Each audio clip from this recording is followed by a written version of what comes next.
Hello and welcome to the Football Bloc. My name is Brandon, and today we are going to look ahead to the Champions League playoff round, and I'm going to give you my predictions for each game. So if that sounds interesting, let's hop right into it.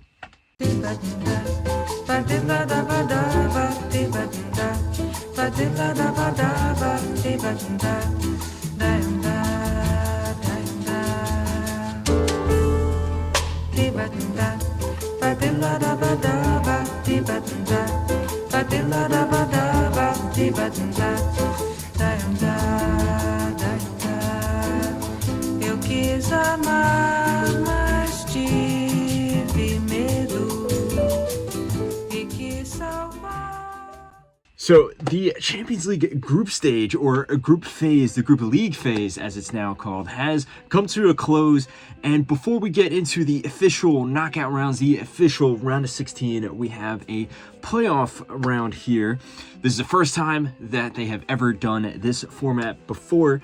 And, I know this is the first time, this is, the first season that they have this league format instead of the group stage. But I gotta say, I went into it really skeptical, but I really enjoyed it. I thought it was great. It had a lot of exciting games. But of course, for the teams I enjoy, the teams that I enjoy had a good league phase. So perhaps I'm a little biased. Perhaps, let's give this a few years and then see how it works from there. But getting into this playoff round here, these are the teams that finished 9th to 24. They didn't automatically qualify for the knockout rounds, but they still have a chance to get into the knockout rounds here. Then they were drawn against each other, bringing some pretty cool matchups, and it's going to be 2 legs in between each teams to see who goes through to the official round of 16. So if that sounds interesting, let's go and look at every single one of these matchups. I'm going to compare each team, see how their season has been overall, how they've done in the Champions League, and of course how they line up against each other. And then I'm going to give a score prediction for the aggregate score for each of these matchups. The first matchup that we're going to look at is one that I got to be honest, I'm really disappointed with. We have Stade Brestois against PSG, 2 teams from Ligue 2 French teams facing off against each other. And Brest has been one of, if not the overall underdog of this season. This is the first time that they've ever played in a European competition. Obviously, they had a really good season last year in Ligue 1. They qualified for the Champions League this time around, and they surprisingly did really good. They were in the top 8 for majority of the the group phase here. They eventually got through in the playoff rounds, and to be fair, they did have a bit of a lucky run, but still, the fact that this is their first ever European championship or European competition and they played this well is still a wonderful achievement. The fact that they made it this far is a great achievement within itself. The season could end right now, and this is already a successful season.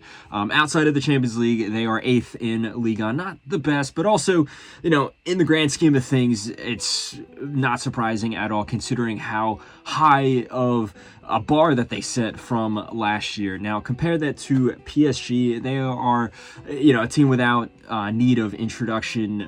They are first in Ligue 1, no surprise there. They are smashing teams left and right. There is a massive gap between them and the second place team. But this current iteration of the team under Lucho Enrique has had some questions asked about it in the past. Of course, they have been disappointing in the Champions League at times.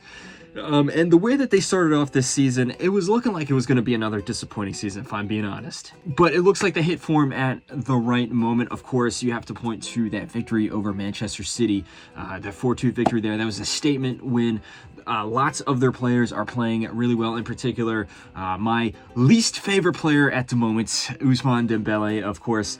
But they also have Bradley Barcola, who has been scoring for fun. And then, of course, at midfield with Vitinha, Fabian Ruiz, and João Neves is one of the best midfields in the world. When you compare these two teams, I feel that if Brest went up against any other team, they would have a fighting chance. But the fact that they're playing PSG, a team that they play at least twice every year, and then they usually get roundly beat every year, I think that Ligue 1 mentality is going to set in, and they're not going to be playing as confident, as free as they had been playing throughout the entirety of the Champions League. For an example, just a few weeks ago, Brest actually did play PSG in Ligue 1, and they got completely destroyed 5-2. I think that we're going to see a very similar aggregate score here. Maybe not as heavy of a loss for Brest, but I'm going to say 4-2 PSG on aggregate there. Next up, we have Sporting versus Borussia Dortmund. These are two teams that have been having crazy seasons up into this point. Sporting, surprisingly, are still first in the Primera Liga, but they've had a very topsy-turvy season in the past few months, at least. They started off in amazing form under Ruben Amorim. Of course, everyone was talking about them as being, maybe they're like a dark horse, maybe they have an outside chance, because they were playing some amazing football. Of course, that victory where they utterly dismantled Manchester City 4-1. Gyökeres, their striker, probably mispronouncing that, he was in insane form. And then Manchester United came calling, asking for Amorim as they were going through their own managerial switch up with Erik ten Hag. Amorim left, and then all hell broke loose for Sporting. They completely fell apart in all competitions. They have since stabilized ever since. They're on their third manager of the season, but they have since stabilized, at least in the league. Like I said, they're top of the table there. But in the Champions League, their form has not been very good. They just were able to qualify for just the playoffs with a draw in their last game, despite being in the top 8 for a majority of the first few weeks of this competition here. But still, there still is the pieces to that team that was so exciting and so explosive from the first few months of this season. Now, Borussia Dortmund is a team that is also in a crazy situation right now. They started off the season with Nuri Sahin. As you have seen before, if you regularly watch my videos, I did not have any confidence in Nuri Sahin, and I was proven right there because they were a disaster. They were good at times, but game in and game out, there was just no structure to the team.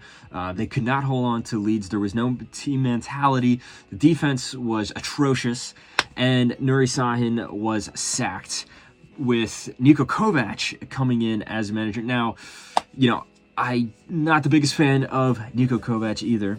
And Dortmund has not been really that great under Kovac. Now, it's still early. You don't want to call it too soon. You have to give the guy a chance at least. But at the time of recording this video, they are not in that great of form. They actually just lost their last game in the Bundesliga against a very weak opponent as well. But you also can't forget that this is one of the top teams in the world. They have a very, very talented squad. Guirassy is tied for the top scorer of the Champions League so far, and there's been moments of brilliance. Now, they might not finish out an entire game, but moments of brilliance. For example, that first half against Real Madrid, where they played really well. Of course, I don't have to talk about what happened in the second half, but still, it was a very good first half from them. Also, they dropped 7 goals on Celtic as well. They've had some good performances this season. They have a very talented team, and let's not forget that this was the runners-up from last year as well. And for that very reason, when you compare these two teams together, even though Sporting is in much better form in the league, of course, the Portuguese league is not as strong as the German league. I do think that Sporting, their form in the Champions League, cannot be ignored, and Dortmund's experience in the Champions League, despite bottling at big moments and things like this, I think they will make it through at this point here. I think it will be really close, and I'm going to say 3-2 on aggregate to Borussia Dortmund. Now on to the next game. We have Juventus versus PSV, a matchup that we actually already saw in the first opening match of this group phase here, where Juventus came out 3-1 winners there. For Juventus, this has been a very weird season. Thiago Motta has come in as a manager, and he started off in amazing form, obviously coming off of a great season with Bologna last year, and Juventus was playing great football in the first few weeks, first month and a half, I would say, of the season. Then things, I think, started to, get a little unsettled. Motta is adjusting to his role. He's a very young manager, of course. He's adjusting to his role as manager of a top team. And I think that sometimes, and I've heard this from fans of Juventus, they feel that, he's still in that Bologna mentality where For example, a draw is good enough. And if you look at the results, Juve went on a crazy unbeaten run in Serie A. They only lost one game this season, and that was to Napoli. No shame in losing to Napoli, all things considered there. But, you know, yes, it's an unbeaten run, but they're currently 5th in Serie A. They have drawn an insane amount of games.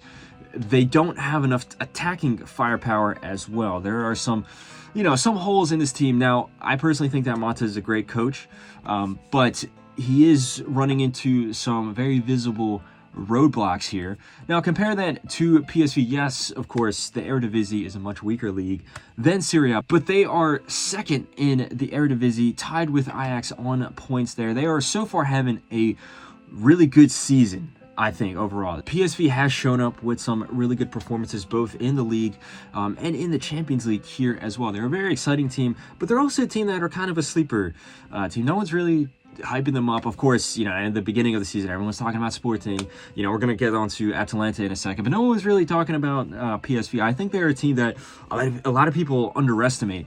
And I always go with at least one bold prediction if there's like a round of predictions and things like that, because there always is something crazy happening. Not everything always happens as you would expect.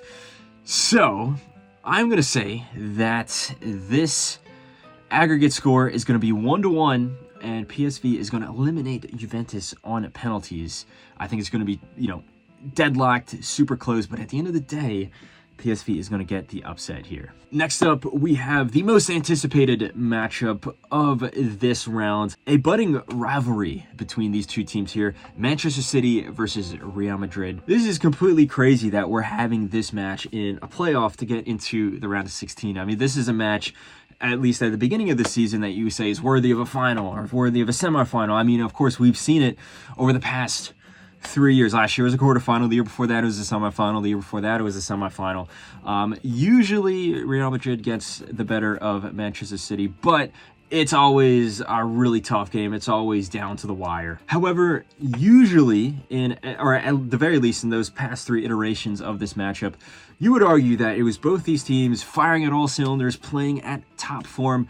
That is not the case this time around. Manchester City in particular is having an absolute horror show of a season. This is the worst we have ever seen a Pep Guardiola team play. I mean, you know, Pep has had some, you know, maybe rough patches of form, but this is utterly atrocious. They were going through, you know, getting smashed, losing game after game after game in all competitions. The very fact that they had to rely on a win versus Club Brugge in the last day of the group phase to even get into this knockout round playoff is absolutely crazy, when most people went into this saying they're one of the title contenders. And the craziest thing about how they play is, you know, just the simple fact of the poor mentality. They can't hold on to leads, which is, you know, in hindsight, crazy looking back at how strong mentally of a team this is. Now, that's not to say that Real Madrid is perfect, though, because they are definitely not. Yes, they are first in the Liga, but it is a very tight title race there between them, Atletico Madrid, and Barcelona. But they have faltered at a lot of big moments throughout the season. Of course, you can look at the 2 recent Clásicos where they got completely dismantled by Barcelona, but you can also look at some big moments here in the Champions League where they would go up against top opposition and they would falter. They got completely outplayed by Liverpool. I thought they got completely outplayed by AC Milan as well. They even lost some games here and there that you would expect them to win, like, for example, when they lost to Lille. And, you know, there's an injury crisis specifically in the defense, but also I think if you just look at the attacking front line, you know, yes, Mbappe is showing up with some goals at this point, but I don't think he's fully settled into the team yet. Specifically, I don't think that there is really a strong partnership with that front 4, if you want to say, with Vinicius, Bellingham, Rodrigo, and Mbappe. Although I do think Rodrigo is actually having a very good season, underrated player, of course. But when you compare these 2 teams together, yes, Real Madrid is not perfect, but they're significantly better than Manchester City at this point. There was a moment there where it looked like Man City was coming back into form, but if you look at their most recent game as recording this video, all that hope went completely out the window because they got utterly smashed 5-1 by Arsenal there. which indicates to me that when they go up against a big team, specifically in a crunch match like this, they don't have what it takes, at the very least at this point of the season. So I'm going to go with Real Madrid here. I think it's going to be a comfortable win. I don't think it's going to be a blowout, but on aggregate, I'm going to say 4-2. Like I said, I think it's going to be a professional, comfortable win for Real Madrid, but not a blowout. It's not going to be complete, utter domination from minute 1 to minute 120. So now let's move on to the next matchup, and we have two teams that wear black and blue, and we have Club Brugge versus Atalanta. And if you look specifically at Club Brugge, they're having overall a great season, all things considered. They are second in the Belgian Pro League. Of course, they do things differently with the playoff system, but if you just look at their results, they went through a crazy unbeaten run that lasted for a very long time until they lost finally to Manchester City, and it was a crunch game. Like I said before, it was a game that City had to win to get into the playoff round. So no shame in losing to Manchester City there, even this form of Manchester City. But like I said, Club Brugge is in great form overall, but that comes with a caveat. If you look at the opponents that they have played in the Champions League, it is somewhat of an easy run. Now, of course, there's no easy game, especially in this league format here. Any team that qualifies for the Champions League is deserving of their spot there. But I do think that if they had played a few more top teams, they might not be in this position here. I mean, it's a good team, but if you just look at it on paper, it is not a great team, at least compared to these other huge giants or even these middle-sized teams here in the Champions League. Now compare that to Atalanta, and I think Atalanta is actually a legitimate dark horse contender for this season here. I mean, they just narrowly missed out on the top 8. And overall, they have been playing amazing. They play this just beautiful style of attacking football. They're one of the most exciting teams to watch at the moment. And it's not just the performances. Of course, they follow that up with results. They are currently 3rd in Serie A, but they're title contenders. Most likely they probably won't win, I would say, but I mean they're currently in contention for the title. There's at least a serious title challenge being put up by Atalanta there, and of course you can't forget that they are the reigning European champions, the Europa League champions from last year. They have tons of players playing in insane form. Lookman is having just a great, I would say, 18 months, maybe 2 years at this point. Charles de Ketelaere has been one of the standout stars, specifically in the Champions League here, putting up a crazy amount of assists.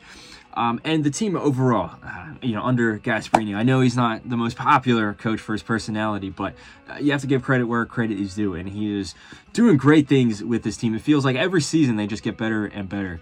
And while Club Brugge, I'm sure, is going to be a worthy opponent, I think that there is only one winner here. I think this is going to be a pretty dominant win. I'm going to say 5-2 on aggregate to Atalanta. Next up, we have Celtic going up against Bayern. And Celtic is a team that I think you can look at it in one or two ways. If you just look at the results on paper, they're first in the Scottish Premiership. They have won a ton of games. They've only lost one game in the league this year. They've had some good performances, so they've won most of their games here in the Champions League. But then if you look at, the quality of opposition, then the view of it, the perception starts to change a little bit. Of course, the Scottish Premiership is not one of the top leagues in Europe, but also the games that Celtic won in the Champions League were against what you consider some of the more weaker teams. When they have gone up against the strong teams, they have been beaten, and they have been beaten badly. For example, they got utterly destroyed 7-1 by Borussia Dortmund, as we mentioned before. And then, it was a game that was back and forth, but I think they got completely outclassed by Aston Villa on the last day of the group phase, conceding 4 goals to Aston Villa there. Even in the Scottish Premiership, the one game that they lost was against Rangers, and they got completely outplayed 3-0 there as well. So they're a good team, but I think that when they come up against top opposition, they are very obviously exposed. Compare that to Bayern Munich. This is not a perfect Bayern Munich team under Vincent Kompany. I'm not necessarily the biggest fan of how they're playing, but they're still Bayern Munich. They're top of the Bundesliga. They've only lost one game in the league as well. Now, they've faltered at points. They've had some draws that they really shouldn't have. They got eliminated from the DFB Pokal pretty early on by Leverkusen. And they've also lost some crucial games here in the Champions League. They got smashed by Barcelona. They also lost to Aston Villa, for example. They also got smashed by Feyenoord, surprisingly. But when it comes to beating a team like Celtic, I don't think that they'll really have much trouble here. Both of these teams, their defense is very leaky, but they do tend to score a lot of goals. So I think this is going to be a very high-scoring game, or two games. But at the end of the day, I think there's no other clear winner here besides Bayern Munich. But I'm going to say 3-6 on aggregate in favor of Bayern Munich. Next up, we have one of the closest matchups, in my opinion, in this round. We have Monaco versus Benfica. This is a game, or a matchup that I really went back and forth on in terms of choosing who I think is going to go through, because these are teams that have had some amazing performances in the Champions League and the season overall, but then also some pretty poor results as well. If we start off with Monaco, they actually started off the season in amazing form. They were playing really well in Ligue 1. They also had some really good early results in the Champions League. In particular, they beat Barcelona on the first day of the season there. They were, competing with PSG, at least, competing with PSG for the title, but around November, they really started to fall off. They dropped down to 4th in the table in Ligue 1. They also started losing a lot of games in the Champions League. They even went up against Benfica, actually, and Benfica ran out 3-2 winners. But I think that it was a game that Monaco really kind of bottled it towards the end there. But still, there is a lot of players that are in really good form for Monaco. When they need to show up, they still can. Compare that to Benfica, and this has been a very strange season for Benfica. They're on their second manager, and they've had some, like I said, really poor performances, but, they just won the Taça da Liga. They beat Sporting, and they also beat Juventus on the very last day of the season, to add to a list of some pretty good results that they've had. But the flip side of that is when they lose games, some of their losses come down to really poor mistakes, some really poor mentality from the team. They tend to bottle games. For example, that 5-4 loss to Barcelona, where at times they were by far the better team. They should have put the game to bed, but just poor mentality meant that they lost it at the last moment there. They're still in contention for the Primera Liga. It is still pretty tight between them and Sporting, so possibly their attention could be divided elsewhere. But when it comes down to this particular matchup right here, it really depends on what form of each team is going to show up. There could be a very realistic possibility where Benfica plays better, but then kind of bottles it at the end. Or Monaco can continue their somewhat poor form, and it could be an easy win for Benfica. We don't really know. You call me a little biased, but I am going to go with Benfica here. I'm going to say it's going to be 5-3, very high scoring. Both of these teams tend to score a lot of goals. I think it's going to be a very exciting game. It can really go either way, but I'm going to stick with Benfica. Now on to the last matchup. We have Feyenoord versus Milan. This is a game that could also be really exciting. These are two teams that have been overall, very exciting and fun to watch throughout the entirety of this season here, both in the league, in their respective leagues, and in the Champions League as well. If you look at Feyenoord, it has been very up and down, though. That being said, they are 5th in the Eredivisie. This first season without Arne Slot, of course, and they have pulled up with some really good results, but they're just not consistent enough. In the Champions League in particular, they've had some amazing wins. Like, for example, they just completely wiped the floor with Bayern Munich, beating them 3-0 out of nowhere. They had that amazing comeback at the Etihad versus Manchester City.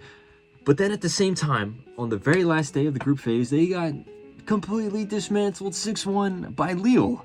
Lille is having a good season, but it's not like you're, shipping 6 goals to Bayern Munich or Barcelona or Real Madrid or something like that. It's to Lille. Crazy result. Yes, it was a game that they, didn't matter to them as much, but still losing 6-1 like that, and then the manner in which they lost as well, where their defense completely fell apart. You never know what you're really going to get with Feyenoord. And it's pretty much the same exact story with AC Milan. They are 7th in Serie A. They had a managerial change. Paulo Fonseca got sacked, and then Sergio Conceição came in. And like I said, some great results here. They won the Milan derby earlier on in the season. Then they beat Inter, and I think that was either early October or late September. But then they also beat Inter again in the Supercoppa Italiana. They already have a trophy this year. But then they've also lost a lot of games, which saw them drop so far down in the Serie A table. And, they started off this Champions League season really poorly, where they were one of the bottom teams. They were able to come back and pull it back, but they missed out on a spot in the top 8 by losing to Dinamo Zagreb in the very last game. So for both of these teams, just like in the last matchup, it really depends on what version shows up. One thing that is interesting to point out, though, is one of the best attackers for Feyenoord this season, and probably their best attacker, and you would say maybe over the past 3 seasons, is Santi Jimenez. Santi Jimenez actually, just recently in the January transfer window, transferred to AC Milan. So that's going to be really interesting to see. And for that very reason, actually, I'm going to side with AC Milan here. If, the catalyst there, because there's so little to split these two teams, I think if it wasn't for Santi Jimenez, who knows, maybe there could be an upset here. But I think it's going to be a little more comfortable in Milan's favor. Not to mention, you just look at the team overall. It is a much more talented team, even if they aren't as consistent. But for the aggregate score, I'm going to say 3-1 to AC Milan. So anyway, guys, that has been all my predictions for the playoff round of the Champions League season. Let me know what you think. Do you agree? Do you disagree? There's, of course, some hot takes here in this video so far. Let me know all your thoughts in the comment section below. Also, let me know what you thought of this new Champions League format. Do you like it? Do you dislike it? Or do you think it's too early to tell? Don't forget to like and subscribe, share this video with a friend, follow the Football Bloc on social media. But anyway, guys, my name is Brandon, and I hope you have a nice rest of your night. Ba-da-da-ba-da-ba,